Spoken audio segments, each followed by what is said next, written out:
देना होगा एमएसपी की कर्मचारी मुर्दाबाद मुर्दाबाद मुर्दाबाद नरेंद्र मोदी मुर्दाबाद मुर्दाबाद मुर्दाबाद एमएसपी की कानूनी गारंटी देना होगा देना होगा एमएसपी की कानूनी गारंटी देना एमएसपी की कानूनी गारंटी देना होगा देना होगा एमएसपी की कानूनी गारंटी देना होगा देना होगा नरेंद्र मोदी हाय हाय हाय हाय नरेंद्र मोदी मुर्दाबाद मुर्दाबाद कदम जला से बनाना होगा बनाना होगा कदम जला से बनाना होगा बनाना इनकलाब जिंदाबाद जिंदाबाद जिंदाबाद नरेंद्र मोदी मुर्दाबाद मुर्दाबाद नरेंद्र मोदी मुर्दाबाद मुर्दाबाद नरेंद्र मोदी हाय हाय नरेंद्र मोदी हाय हाय एमएसपी की कानूनी गारंटी देना होगा एमएसपी की कानूनी गारंटी देना होगा।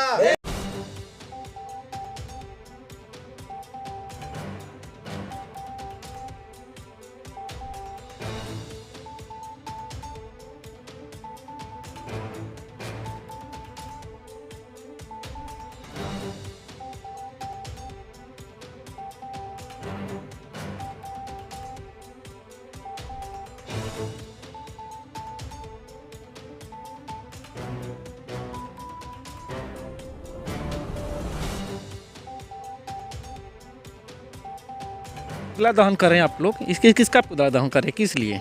आज हम लोग नरेंद्र मोदी का पुतला दहन कर रहे हैं। हाँ, ये आपको मालूम होगा 13 फरवरी से खनौरी बॉर्डर पर और शंभू बॉर्डर पर किसान जो है वहाँ धरने पर बैठे हैं एमएसपी की कानूनी गारंटी को लेकर।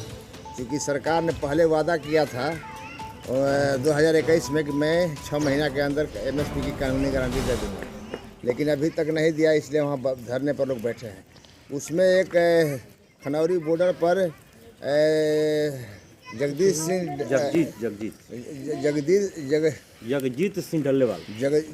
सिंह ढलेवाल अमर अनशन पर बैठे हैं। 26 नवंबर से वो अमर अनशन पर हैं। अभी तक सरकार उनके बातों पर कोई ध्यान नहीं दे रही है।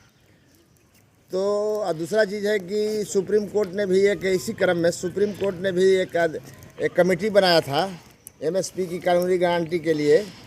एमएसपी की कानूनी गारंटी के लिए सुप्रीम कोर्ट ने जो कमेटी बनाया था उसने भी अपने रिपोर्ट में दे दिया कि एमएसपी की कानूनी गारंटी किसानों को आवश्यक है। इसके बाद संसद में खेती बाड़ी के लिए अस्थायी समिति का गठन हुआ था, जिसमें 31 सांसद हैं। सर्वदलीय समिति का गठन हुआ है। उन लोगों ने भी रिपोर्ट दे दिया सितंबर में ही कि किसानों के लिए कानूनी गारंटी बहुत आवश्यक है और इससे देश को भी फायदा होगा और किसानों की भी आर्थिक स्थिति मजबूत होगी। तो इस तरह से जितने भी कमेटी बने सबके तरफ से क्या कहते हैं रिपोर्ट आ गया है कि एमएसपी की कानूनी गारंटी देना चाहिए किसानों को, लेकिन फिर भी अभी तक सरकार इस बात पर ध्यान नहीं दे रही है। इसलिए हम लोग उनका पुतला दहन कर रहे हैं कि आप नरेंद्र मोदी का क्या पुतला दहन कर रहे हैं कि आप निश्चित रूप से तत्काल क्या कहते हैं डलेवाल साहब के सेहत को ध्यान में रखते हुए और प्रतिदिन 30 किसान इस देश में आत्महत्या कर रहे हैं। अभी तक 7 लाख किसान आत्महत्या कर चुके हैं। उनके बाल बच्चे काफ़ी परेशानी से गुजर रहे हैं। उनका भी सवाल है। तो इस सब सवालों को लेकर हम लोग चाहते हैं कि तत्काल सरकार जो है एमएसपी की कानूनी गारंटी दे, डंडेवाल साहब के भी सेहत का ख्याल रखे और उन 7 लाख लोगों के भी सेहत का ख्याल रखे और जो 30 लाख प्रतिदिन किसान जो आत्महत्या कर रहे हैं उनके भी आत्महत्या का ध्यान में रखते हुए तत्काल एमएसपी की कानूनी गारंटी सरकार दे। क्या परिचय आपका? मेरा नाम हुआ रामाशंकर सरकार, संस्थापक किसान महासंघ।